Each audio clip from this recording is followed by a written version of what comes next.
semuanya, ketemu lagi dengan Skandal Jepit. Latar belakang dan penyebab dibalik bubarnya Verenigde Oost-Indische Compagnie atau VOC atau Perusahaan Hindia Timur Belanda merupakan babak penting dalam sejarah kolonialisme dan perdagangan global. VOC yang didirikan pada tahun 1602 adalah perusahaan dagang Belanda yang mendominasi perdagangan Asia dan memiliki kekuasaan yang luas di wilayah-wilayah Hindia Timur. Kongsi dagang Belanda, VOC secara resmi dibubarkan pada tanggal 31 Desember 1799. Padahal, selama hampir 200 tahun, VOC telah diberi hak istimewa dengan kewenangan seperti sebuah negara dan berhasil mendatangkan kekayaan bagi Belanda. Lantas, apa yang menyebabkan VOC bubar pada 31 Desember 1799? Satu hal yang sering disebut sebagai penyebab kemunduran dan bangkrutnya VOC adalah korupsi yang dilakukan para pegawainya. Para pegawai VOC, terutama pegawai tinggi dan perwiranya, disebut banyak menyalahgunakan kekuasaan untuk memperkaya diri sendiri. Bahkan, singkatan VOC dipelesetkan menjadi Vergaan onder Corruptie, yang artinya tenggelam karena korupsi. Sebenarnya, tuduhan itu belum terbukti secara pasti, terlebih korupsi tidak mudah diungkap. Yang pasti, para pegawai tinggi VOC memang memiliki rumah mewah di Batavia dan Belanda, yang jelas tidak dapat dibeli hanya dengan gaji mereka. Kegemaran pejabat VOC berfoya-foya dan menerapkan feodalisme dalam menjalankan pemerintahan juga menjadi penyebab krisis keuangan yang dialami VOC. Pada 1754, Gubernur Jenderal Jacob Mossel mengeluarkan ordonansi yang mengatur kendaraan kebesaran. Misalnya, kereta harus ditarik 6 ekor kuda dan hiasannya berwarna emas dengan kusir orang Eropa untuk kereta kebesaran Gubernur Jenderal. Selain itu, para pejabat VOC sering meminta hadiah dan upeti yang biasanya berkaitan dengan mekanisme pergantian jabatan dalam organisasinya. VOC tidak hanya melakukan monopoli perdagangan di setiap wilayah yang dikuasai, tetapi juga berusaha mengatur kegiatan politik dan pemerintahan.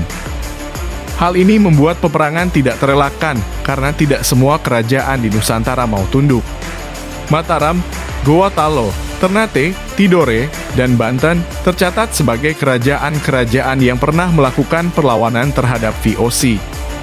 Selain itu, banyak perlawanan daerah lainnya yang harus diladeni oleh Belanda. Meski sebagian besar pertempuran itu dimenangkan oleh Belanda, tetapi biaya perang yang harus ditanggung VOC juga tidak sedikit. Pendapatan VOC menurun, VOC memperoleh keuntungan melimpah dari monopoli perdagangan rempah-rempah di Indonesia. Akan tetapi, memasuki abad ke-18, perdagangan rempah-rempah mulai melemah karena muncul banyak pesaing. Pasalnya, Indonesia bukan satu-satunya penghasil rempah-rempah di pasar internasional. Pada akhirnya, monopoli rempah-rempah tidak mendapatkan keuntungan seperti yang diharapkan dan pendapatan VOC semakin menurun. Besarnya biaya perang dan menurunnya pendapatan membuat VOC tidak sanggup membayar dividen dari saham-saham yang dibeli rakyat. Untuk memenuhi kewajibannya itu, VOC berutang kepada negara. Karena terus-menerus merugi, sementara utang yang dimiliki semakin menumpuk, VOC akhirnya bangkrut. VOC mempunyai pesaing kongsi dagang milik bangsa Eropa lainnya.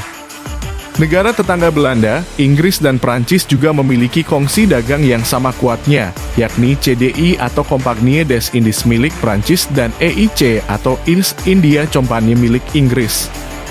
Pada 1783, berkobar serangkaian perang di Eropa yang terutama melibatkan Inggris dan Prancis.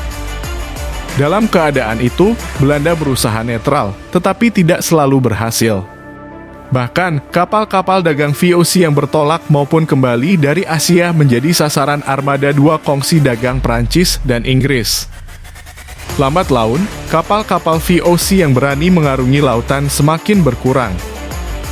Artinya, volume perdagangan dan pemasukan yang diterima VOC pun juga berkurang. Heren Zeventien dianggap bertanggung jawab terhadap kebangkrutan VOC. VOC dipimpin oleh sebuah dewan beranggotakan 17 orang direktur yang disebut Dewan 17 atau Herren-17. Herren-17 berwenang menetapkan kebijakan, mengatur urusan ekspansi wilayah monopoli, mengatur distribusi barang, hingga memilih gubernur jenderal VOC. Herren-17 memiliki kedudukan penting dalam VOC karena selain berperan sebagai pengurus pusat, mereka adalah pemilik saham. Namun, dewan ini dianggap lalai karena membiarkan para pejabat menjalankan bisnis pribadi yang pada praktiknya juga mengambil keuntungan lebih untuk memperkaya diri. Herren-17 juga dianggap tidak sigap dalam menanggapi keluhan pegawai dan memiliki sistem pembukuan keuangan yang buruk. Dikatakan bahwa cara yang digunakan VOC, yaitu sistem pembukuan ganda, menyebabkan sulit untuk mendeteksi apakah perusahaan ini merugi atau laba dan seberapa besar.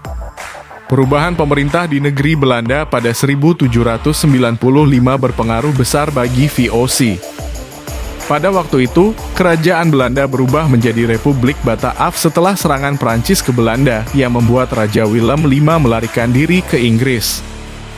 Setelah itu, di negeri Belanda dibentuk pemerintahan baru sebagai vasal Prancis dengan nama Republik Bataaf pada tahun 1795 sampai dengan tahun 1806.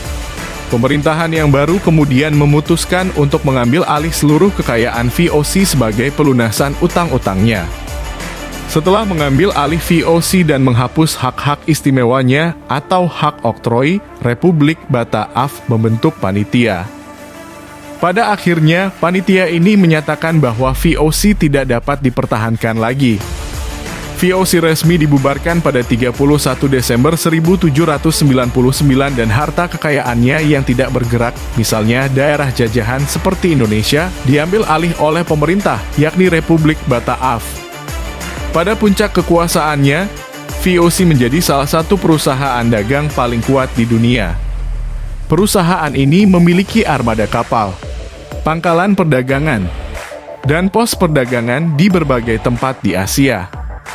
Termasuk Batavia sekarang Jakarta, Ceylon sekarang Sri Lanka, Cape of Good Hope, dan lebih jauh lagi.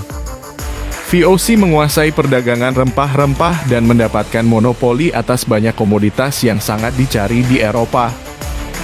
Meskipun kekayaan dan kekuasaannya, VOC menghadapi masalah internal yang serius.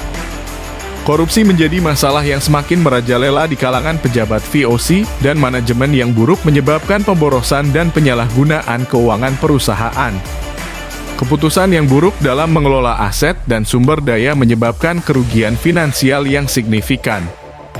Selama abad ke-17 dan awal abad ke-18, negara-negara Eropa lainnya semakin terlibat dalam perdagangan dan ekspansi kolonial di Asia. Persaingan semakin ketat, dan monopoli dagang VOC mulai terkikis.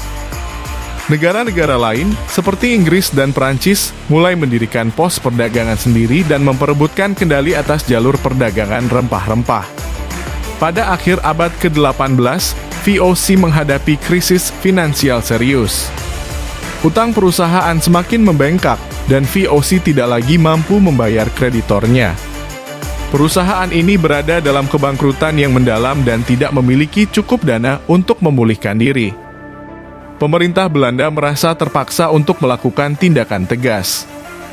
Pada tahun 1799, VOC secara resmi dinyatakan bangkrut dan dibubarkan oleh pemerintah Belanda. Ini adalah akhir dari keberadaan VOC sebagai perusahaan dagang yang kuat. Bubarnya VOC memiliki dampak yang luas.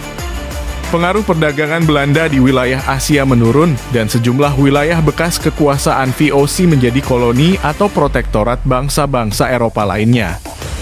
Bubarnya VOC juga menunjukkan bahwa model perusahaan dagang kolonial dengan kekuasaan besar memiliki keterbatasan dan kerentanannya sendiri. Kesimpulannya, bubarnya VOC merupakan hasil dari serangkaian masalah internal, persaingan eksternal, manajemen yang buruk, dan kerugian finansial. Puncak kejayaannya diikuti oleh penurunan pengaruh dan monopoli dagangnya.